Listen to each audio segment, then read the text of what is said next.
What's up guys, Jason Julius here, and I want to read you a comment that I got a while back because I know a lot of you are going to relate to this. He said, Jason, my girlfriend does have orgasms and she enjoys them, but they always seem kind of quick or like she is partially holding back. I can tell there's something bigger in there. How do I help her have more intense orgasms? Now this is a great question and I love it because it means this guy's already getting the basics, right? He is giving her orgasms. Now he wants to understand the difference between a good orgasm and the full body shaking type of orgasm. So today I'm going to give you what I call the Amplifier Method. It is a three-part system that identifies the specific variables that determine orgasm intensity and shows you exactly how to optimize each one so that the release that she has is as full and powerful as her body is actually capable of. By the end of this video, you're going to understand why most orgasms are smaller than they could be and exactly what to do about it. So let me start with the mechanics of what makes one orgasm more intense than another, because most guys have never thought about this, and once you see it, the amplifier makes complete sense. Orgasm intensity comes down to three variables. Each one can be optimized on its own, and when all three are working together, they stack on each other in a way that makes the release dramatically more powerful than any single variable could produce alone. The first variable is arousal plateau depth. In the physiology of sexual response, there's a phase called the plateau, which is the period of sustained high arousal right before orgasm. Now, most men rush through it. They find something that is working. They try to get to the finish line as fast as possible. But the plateau is not a waiting room. It is where the hydraulic pressure that powers the release gets built. Think of it like, drawing back a bow. The further you draw it back, before you release it, the more power is stored in the draw. A release after, 60% drawback, right? Or 60% arousal produces a 60% orgasm.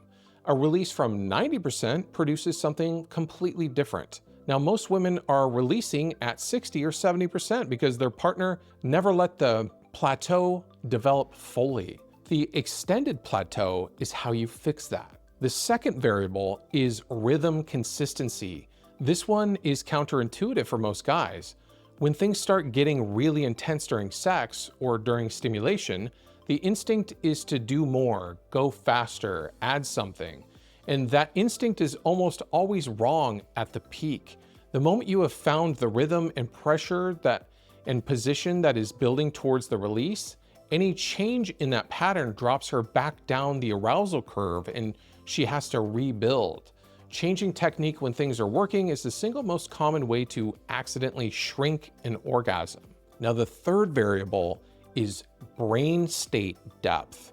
Research on the neuroscience of female orgasm shows that the brain regions associated with anxiety, self-monitoring, and planning actually deactivate during orgasm. She literally has to get out of her thinking mind for her body to fully express the release.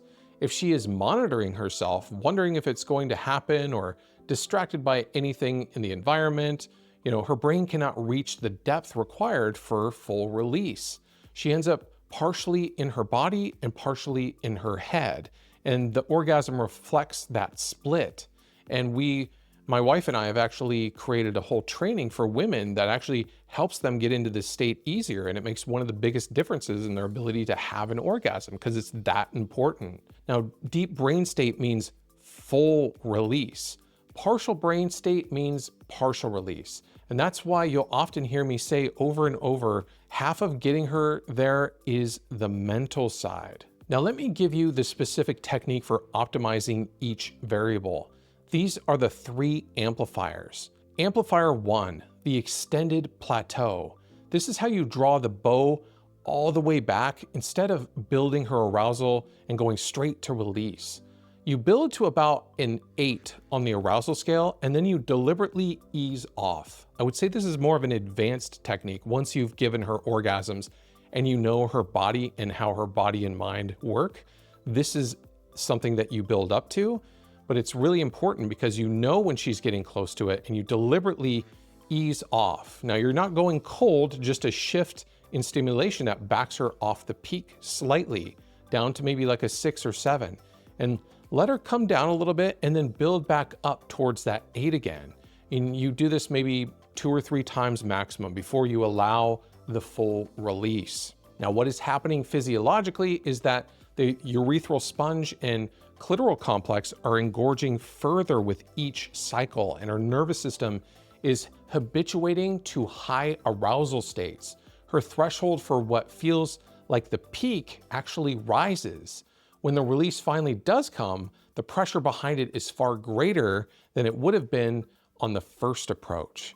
This is the most reliable and underused technique for intensifying an orgasm, and almost nobody does it because it requires real patience and feels kind of counterintuitive when you're in the moment. But it is the difference between good and extraordinary. Now, Amplifier 2 is the rhythm lock. Once you are in the final approach and she is building towards the peak, you stop experimenting, and whatever rhythm or pressure and angle that has been building her arousal, you lock that in completely and you do not change anything. No speeding up, no adding more, no shifting positions. Your only job from that point forward is to hold what is working with complete consistency. The consistency is what keeps her climbing rather than resetting. And this is again on your final approach once you've given her an extended plateau. And if you feel the urge to escalate when things really do start to get intense, that is your cue to actually hold. Do not do more, just hold what is working. In Amplifier 3, the breath lead. Her breathing during arousal is a real-time indicator of her brain state. She has shallow, fast breathing that corresponds to being more alert, self-monitoring type of a state, right? And deep, slow breathing corresponds to the parasympathetic alpha brainwave state where orgasm lives. Your breathing influences hers through what is called nervous system co-regulation. Her body is reading yours in real time, unconsciously. And if you consciously slow your own breathing, make it, audible and deep, her nervous system will entrain to yours without either of you saying a word. And it's one of the most subtlest and most powerful tools in this whole system, and most men have never even thought about it once. Now let me walk you through how to stack all 3 amplifiers together into one approach. You start with the extended plateau. Build her arousal through whatever stimulation is working. Oral, manual finger stimulation, or a combination of the two. And as she climbs towards the first peak, ease off a little before she gets there. Let her come down and then start building again. In the come down, ask her to tell you how bad she wants it so she amplifies it to herself physically and mentally.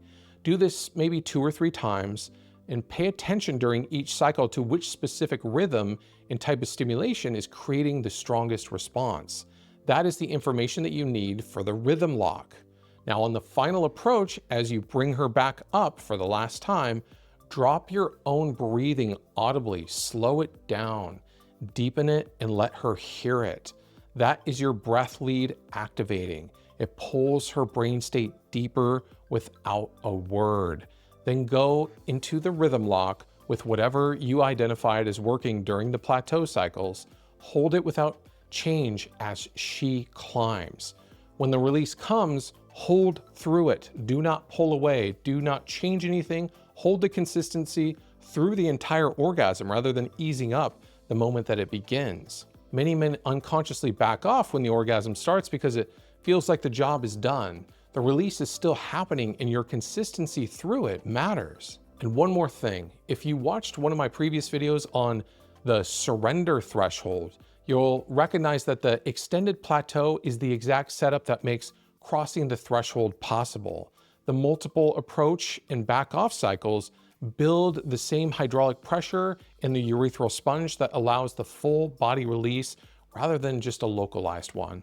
The amplifier method and the surrender threshold work together, and if you have not seen that video yet, I highly recommend watching it on this channel. Now, the 3 amplifiers are the real physical levers and they work awesomely.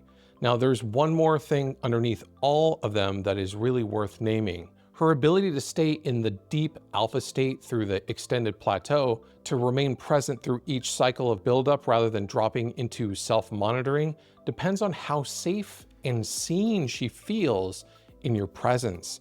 If she senses that you're performing or checking in anxiously about whether or not it's working, or goal-orientated towards a specific outcome, her nervous system comes back out of the state the amplifier depends on.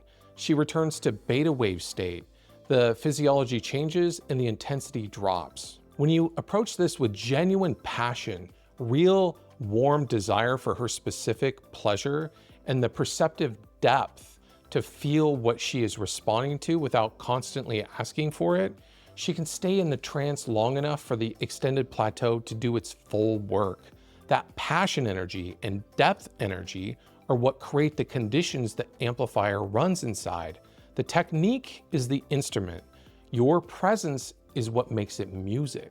Now, everything in this video works really well when you stimulate her G-spot as one of your main powerful physical tools.